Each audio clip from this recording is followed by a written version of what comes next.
চাঁদপুরের কচুয়ায় বিএনপির প্রতিবাদ সমাবেশ শেষে গণমিছিলে হঠাৎ হামলায় দু গ্রুপের অন্তত ১০ জন আহত হয়েছে। শনিবার বিকেলে কেন্দ্রীয় বিএনপির সদস্য মোশাররফ হোসেন মিয়াজির পক্ষ থেকে কচুয়া উপজেলা বিএনপি ও সহযোগী সংগঠনের নেতাকর্মীরা উপজেলার রহিমানগর বাজারে বিএনপির ভারপ্রাপ্ত চেয়ারম্যান তারেক রহমানের বিরুদ্ধে কুরুচিপূর্ণ স্লোগান ও কটূক্তির প্রতিবাদে গণমিছিল ও প্রতিবাদ সমাবেশ করেন। উপজেলা বিএনপির আহ্বায়ক হুমায়ুন কবির প্রধানের সভাপতিত্বে অনুষ্ঠানের প্রধান অতিথি জেলা বিএনপির সাধারণ সম্পাদক অ্যাডভোকেট সেলিমুল্লাহ সেলিমের নেতৃত্বে প্রতিবাদ সমাবেশ শেষে গণমিছিলটি বের হয়ে রহিমানগর কলেজ গেটে পৌঁছলে হঠাৎ করে কয়েকজন যুবক লাঠিসোঁটা নিয়ে ধাওয়া করে এবং ইট পাটকেল নিক্ষেপ করে এতে দু গ্রুপের মধ্যে ধাওয়া পাল্টা দেওয়া শুরু হলে ১০ জনের মতো আহত হয়। আহতদের বিভিন্ন হাসপাতালে প্রাথমিক চিকিৎসা দেওয়া হয় বলে জানান কচুয়া উপজেলা বিএনপি। এ ঘটনায় রহিমানগর বাজার এলাকায় এখনও থমথমে পরিস্থিতি বিরাজ করছে। পরিস্থিতি নিয়ন্ত্রণে অতিরিক্ত পুলিশ মোতায়েন করা হয়েছে।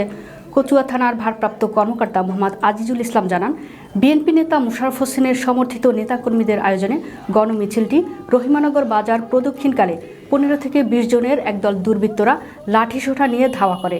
ওই সময় ইট পাটকেল নিক্ষেপে কয়েকজন আহত হয়। পরিস্থিতি নিয়ন্ত্রণে বাজারে পুলিশি টহল রয়েছে। এদিকে জেলা বিএনপির সাধারণ সম্পাদক অ্যাডভোকেট সেলিমুল্লাহ সেলিম এই হামলায় তীব্র নিন্দা জানিয়ে হামলাকারীদের দ্রুত গ্রেফতারের দাবি জানান। তিনি বলেন, তারেক রহমানের বিরুদ্ধে কটূক্তির প্রতিবাদে গণমিছিল ও প্রতিবাদ সমাবেশে কোনো বিএনপির সমর্থকেরা হামলা করতে পারে না। তারা নিশ্চয়ই ফেসিবাদের দোসর।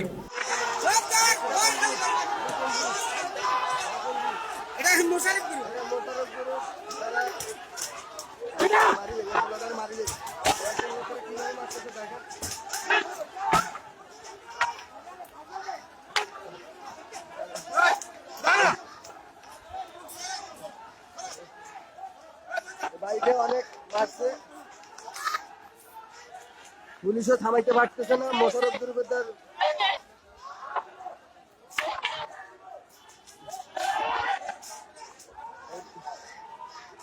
মিলন ভাইয়ের গ্রুপের বাইকে রক্তাক্ত করে ফেলছে। দেখেন রক্তাক্ত করে ফেলছে।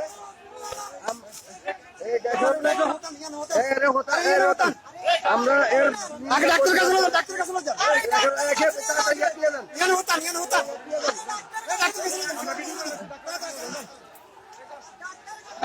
পুলিশ যথেষ্ট পুলিশ আছে আসছে।